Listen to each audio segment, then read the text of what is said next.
What's the hack? How do you become stronger, smarter, faster, healthier? How do you become better? How do you achieve true freedom? People look for the shortcut, the hack. And if you came here looking for that, you won't find it. The shortcut is a lie. The hack doesn't get you there. And if you want to take the easy road, it won't take you to where you want to be. To reach goals and overcome obstacles and be the best version of you possible will not happen by itself. It will not happen cutting corners, taking shortcuts, or looking for the easy way. There is no easy way. There is only hard work, late nights, early mornings, practice, rehearsal, repetition, study, sweat, blood, toil, frustration, and discipline. Discipline, the root of all good qualities, the driver of daily execution. The core principle that overcomes laziness and lethargy and excuses. Discipline defeats the infinite excuses that say, not today, not now, I need a rest, I'll do it tomorrow. No one is going to create the lifestyle. No one is going to create the future that you want for you. At the end of the day, you can't replace hard work. I know some of us, maybe we don't come from the greatest home environment. We don't come from the greatest social and economical status, but at the end of the day, we are still in control of our lives. I promise you. Don't compare yourself to people that you feel are more qualified than you. Don't compare yourself to people that you think that are more talented than you. Don't compare yourself to other people's giftings. At the end of the day, hard work works. Hard work can always outwork talented people who don't want to work that hard. Hard work will always create opportunities for us to win in life. I mean that. Tell yourself that satisfaction isn't enough. It's not a question of whether or not it's possible. Conquering is part of your description. It is in your nature. The will to overcome and produce was designed to be a part of your genetic makeup. Life's going to give you ultimately what you'll fight for. In your life, you're going to get what you tolerate. Stop tolerating for these people who believed in you all your life and inferior life for you. Don't tolerate it anymore. Yeah, you got to give it your best, but it starts with making a decision that this is over. I don't tolerate this life anymore. Pretty good's not good enough for my family, my parents, my future. You can do this. You're great. You're special. You were born for a reason. Days that I feel like I'm not going to make it. On the days that it feels like I can't endure anymore, I think back on my track record for surviving all my bad days. And so far, surviving all my bad days, my track record is 100%. This thing you're going through, this just uniquely yours. You just got to understand, you ain't the only one. You ain't the only one going through it. Now, you have to understand why you're going through the period that's causing you to make you want to give up. See, the devil has one mission only, is to rob you of your destiny. That's the devil's only job. If he can get you to give up, you have been robbed of your destiny. If he can get you to become a criminal, he robs you of your destiny. If he gets you to never follow your dream, chase your dream, he robs you of your destiny. If he causes you to think that this is all my life is, he has caused you to rob you of your destiny. You just have to understand that Satan has one job, to rob you of your destiny. When you have thoughts that are negative, that's not God. That's Satan. He's doing everything he can to keep you from being who God made you to be. You got to get focused. You got to understand that this hard time that you're going through is everything you're going through is preparing you for what you ask God. Every trial and tribulation you go through prepares you for the life God has. All the hard times. First of all, let me just say one last thing. You cannot name one single thing that God has not brought you through. If he hasn't brought you through it, he's currently pulling you through it right now. The thing that's happening to you is God is processing. Every difficult moment you're having, he's just processing. That's all he's doing. Everything you're going through is preparing you for what you ask God for. And if you need to be tough when you get to where you're going, then he's going to toughen you.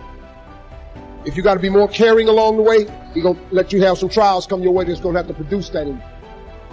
Everything you ever thought you would not make it through, you got past it. Now, if you're currently going through something right now, guess what? You're going to get past that too. It always works that way. You always do. 3 major parts to personal development. Number 1 is physical part. Part of success is physical. Some people don't do well because they don't feel well. one of the first things to go to work on with intensive effort, and that's your own good health.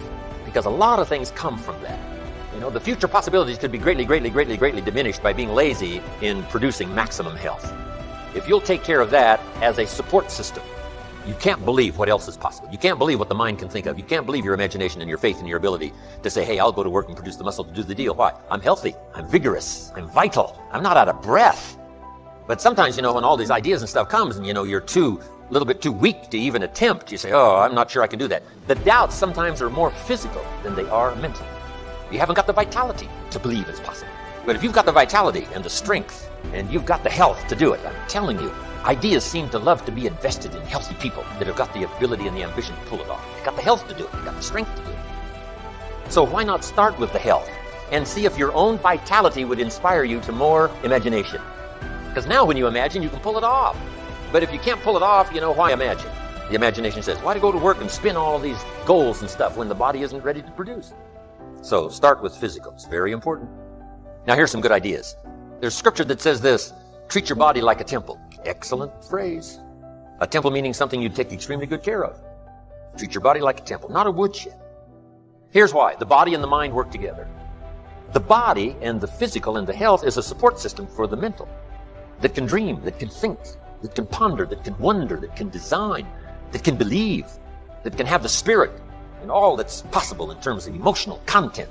But now, since the mind and the body work together, you got to take care of the body as a support system. One wise man said sometimes the spirit is willing, but the body is weak. See, that's a sad combination, a willing spirit and a weak body. Sad. You wake up in the morning, right? The mind says, let's go get him. The body says, I can't even get out of bed. So have a talk with yourself and say, this is the last time I'm going to be out of breath. This is the last time I will lack the vitality to pull off my dreams. Because sure, the dream factory will shut down if you haven't got the vitality and the energy and the health to pull it off. So start taking care. Now here's the key to be conscious of self, but not self-conscious.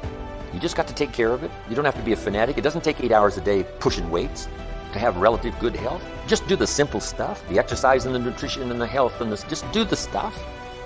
You know, for normal pulling off with vitality, the dreams that you want, just a simple little plan will do. Now also part of the physical is the outside as well as the inside. Interesting phrase written. It says, God looks on the inside, people look on the outside. So you got to take care of both. The inside for God and the outside for people. What's the old phrase? You never have a second chance to make a first impression. So the outside appearance is also valuable as well as the inside vigor and vitality. Somebody says, well, people shouldn't judge you by your appearance. Let me give you a clue. They do. You can't bypass that. Now, of course, when people get to know you, they'll judge you by more than just how you appear. But physical, outside, inside. Here's what's good advice. Make sure the outside is an excellent reflection of the inside. Take care of both. So first, in personal development, on these 3 parts is physical. Here's the second, spiritual. I am a believer that humans are a special creation. I don't ask other people to adopt my belief, but I simply am a believer that humans are unique among all life forms. And on spirituality, since I'm an amateur, here's the best I can tell you. 3 key words. Remember these words? Here they are. Study, practice, and teach. If you are a believer in whatever religion or whatever spiritual part of your program, these are 3 excellent words. Study, practice, teach. Don't neglect your studies on your own spirituality, whatever its origin, whatever your beliefs. Then practice, put it into practice so that, number 1, you become a good role model, first for your children. Then teach, pass it on. You got to pass it on to the next generation and the next generation. What if the next generation gets a little weaker and the next generation gets a little weaker? Now the family foundation is starting to be weakened, which now weakens the nation because the nation is built up of strong family foundations. Now here's the 3rd part. First is physical, 2nd is spiritual, 3rd is mental. Some key phrases on the mental part. First, the mind must be nourished. Food for thought. Bread for the head. Yes, you need a slice of toast in the morning, right, for your body, but you need a slice of cassette you put in the car system and listen. Let something feed your mind. Here's what I teach in one of the other seminars on the mind, and that is stand guard at the door of your mind. Don't just listen to anything and everything. Make sure that you're your own best filter of what goes into your mental factory and spins out the fabric of your life and future. Stand guard at the door of your mind. Spend time. Be a selective listener. But you got to have a good diet, a good mental diet.